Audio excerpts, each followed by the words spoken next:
सवितुर्वरेण्यं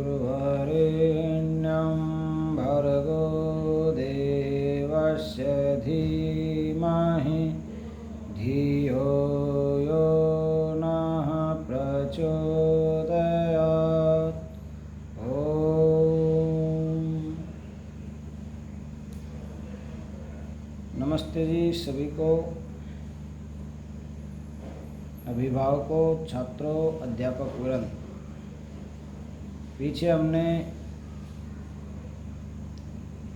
ट वर्ग तक ट, ठ, ड, ढ, अण तक के वर्णों को जाना है। आज का है त वर्ग। त वर्ग में सबसे पहले त से तेजस, त से तेजस, तेज स्वरूप, और त से तनिक, करो ये गूढ़ विचार, कर लो अपना जीवन साकार। त से तनिक, करो ये गूढ़ विचार, कर लो अपना जीवन साकार। त से परमात्मा का जो तेजस स्वरूप है, परमात्मा का चैतन्य स्वरूप, तेजस स्वरूप, आनंद स्वरूप, जब उपासना हम करते हैं तो इन स्वरूपों का चिंतन करते हैं ईश्वर के निज नाम के साथ। तो यहाँ कहते हैं तनिक गूढ़ विचार कीजिए। छोटे मोटे चिंतन का विषय नहीं है। आप बाजार से कुछ छोटा सा सामान लेने जाते हैं, उस पर भी बहुत प्रकार का चिंतन, मनन और मोल भाव करते हैं, जबकि ये ईश्वर का विषय तो सबसे अनमोल है। इस पर पूर्ण विचार करने की आवश्यकता है। गूढ़ विचार करेंगे तभी आप अपने जीवन को साकार कर पाएंगे, सार्थक कर पाएंगे। बिना विचार किए कोई भी कार्य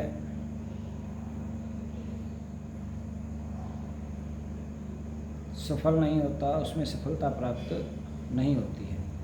इसलिए तनिक विचार कीजिए। और क्योंकि मनुष्य ने जब आचार्यों द्वारा बताया मनुष्य को कि मनुष्य धर्म, अर्थ, काम और मोक्ष, मोक्ष अंतिम लक्ष्य है और सबसे महत्वपूर्ण लक्ष्य है। मोक्ष का ही प्रत्येक जीव को प्रयास करना चाहिए, और वो संभव है जब आप तनिक गूढ़ता से विचार करेंगे कि ये संभव कैसे है।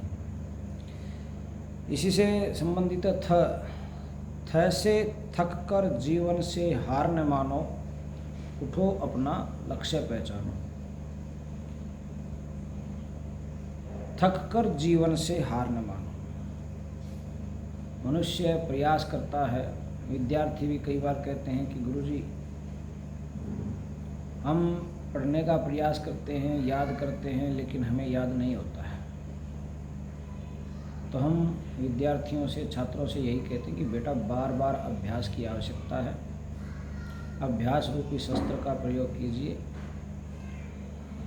किसी भी क्षेत्र में यदि आप पूर्ण अभ्यास करते हैं तो आप मुश्किल से मुश्किल,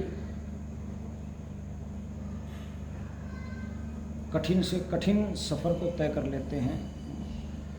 जो मुश्किल से मुश्किल मंजिल है उसको प्राप्त कर लेते हैं। लेकिन अगर जरा से प्रयास से हम थक कर के हार मान जाएं तो हमें जो सहजता से प्राप्त होने वाले कार्य हैं उनमें भी सफलता नहीं मिलती है। इसलिए जीवन में कभी भी थकना नहीं है, जीवन से हार माननी नहीं है, क्योंकि जो परमात्मा है वो बड़ा दयालु है। अगला शब्द पढ़ेंगे द से दीन दयालु, सहज कृपालु, सहज प्रसन्न है होते। द से दीन दयालु, सहज कृपालु,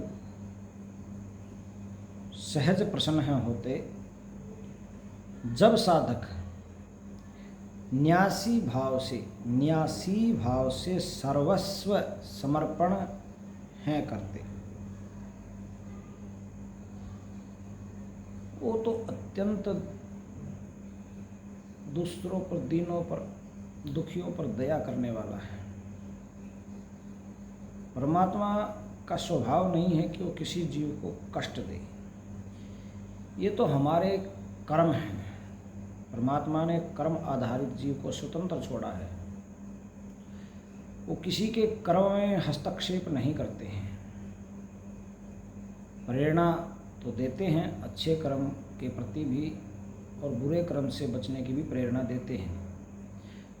लेकिन हम स्वार्थवश, मोहवश, अहंकारवश उनके संकेतों को समझ नहीं पाते हैं, जिसका कारण हमें फिर दंड भुगतना पड़ता है, उसका प्रतिफल प्राप्त होता है। फिर हम भाग्य को दोष देते हैं, ईश्वर को दोष देते हैं, जबकि परमात्मा तो सबका सहाय है। वो जैसे माता पिता अपने बच्चों को कभी भी कोई कष्ट नहीं देना चाहते, दया ही दिखाते हैं,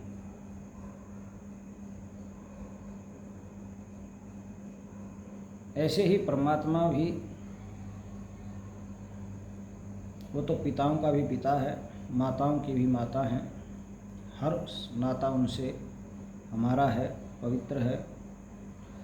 तो वो तो सहज कृपालु है, दीन दयालु है, दीनों पर दया करने वाले हैं। सहजता से उनकी कृपा हम सब पर बरसती है। लेकिन जब साधक, उपासक, प्रार्थना, इबादत करने वाला सच्चे मन से, सर्वसमर्पण भाव से कि जो कुछ है आपका ही है, मेरा कुछ भी नहीं है, और सत्यता भी यही है।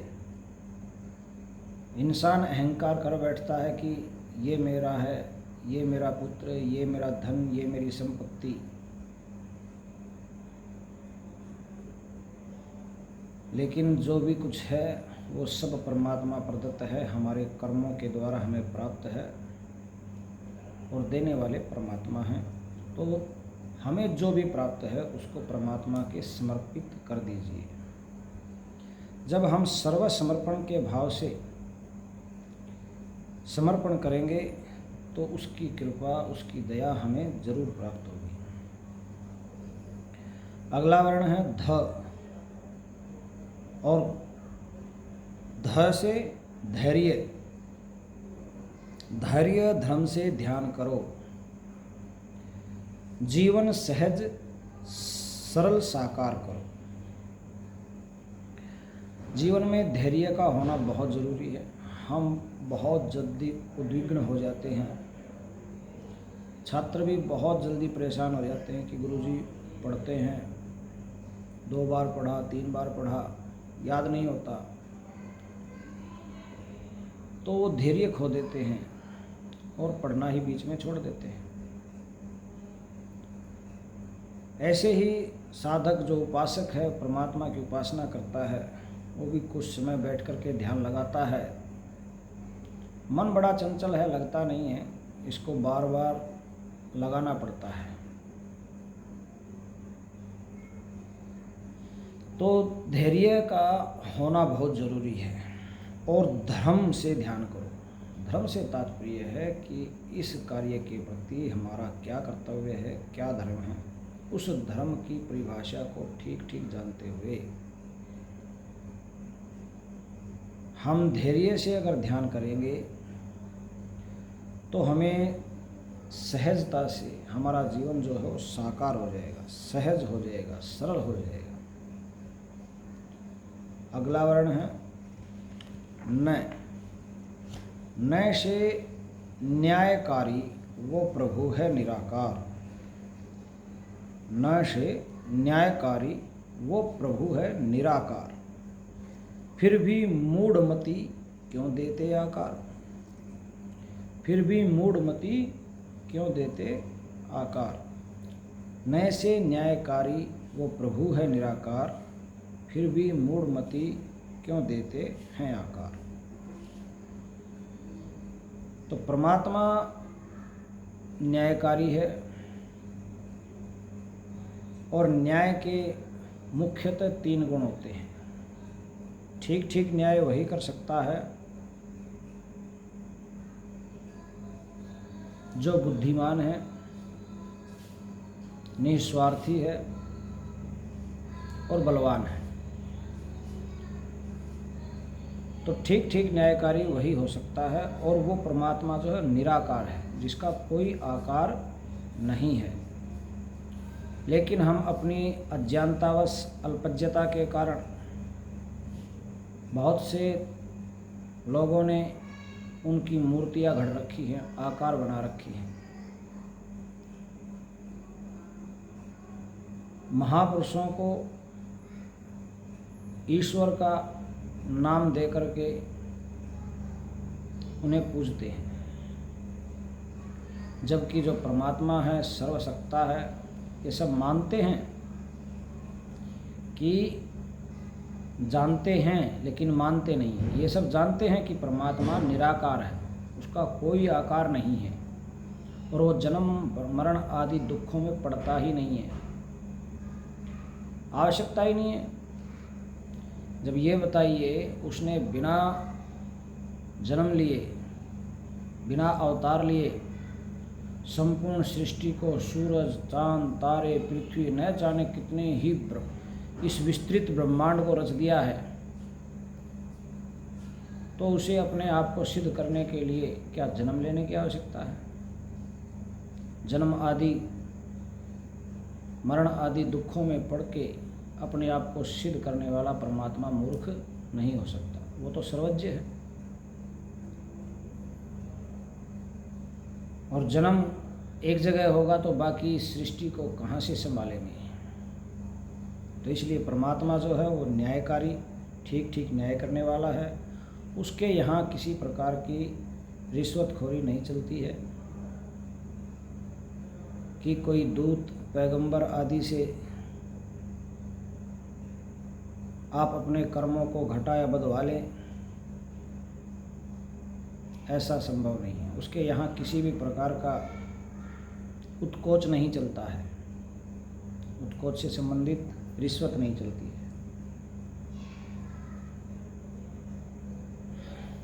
इस उत्कोच से तात्पर्य हमारा है रिश्वत वहाँ बिल्कुल भी नहीं चलती है।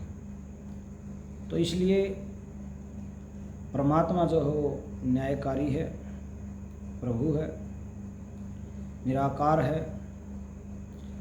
उसको आकार देना मूर्खता के अतिरिक्त और कुछ भी नहीं है।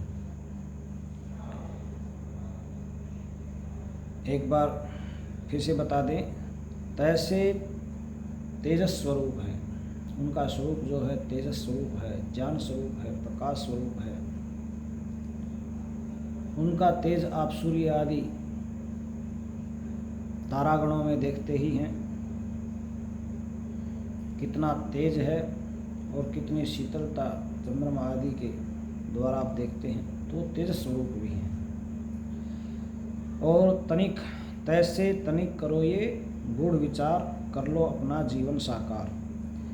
थैसे थक कर जीवन से हार न मानो, उठो अपना लक्ष्य पहचानो।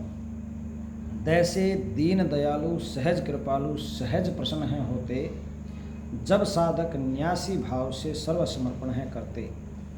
धैसे धैर्य धर्म से ध्यान करे जो, धैसे धैर्य धर्म से ध्यान करो तुम, जीवन सहज सरल साकार करो तुम। नैसे न्यायकारी वो प्रभु है निराकार, फिर भी मूढ़मति क्यों देते आकार। इसी के साथ ओम भूर्भुवः स्वः तत्सवितुर्वरेण्यं भर्गो देवस्य धीमहि धियो यो नः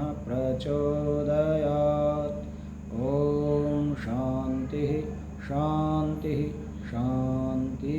ओम नमस्ते।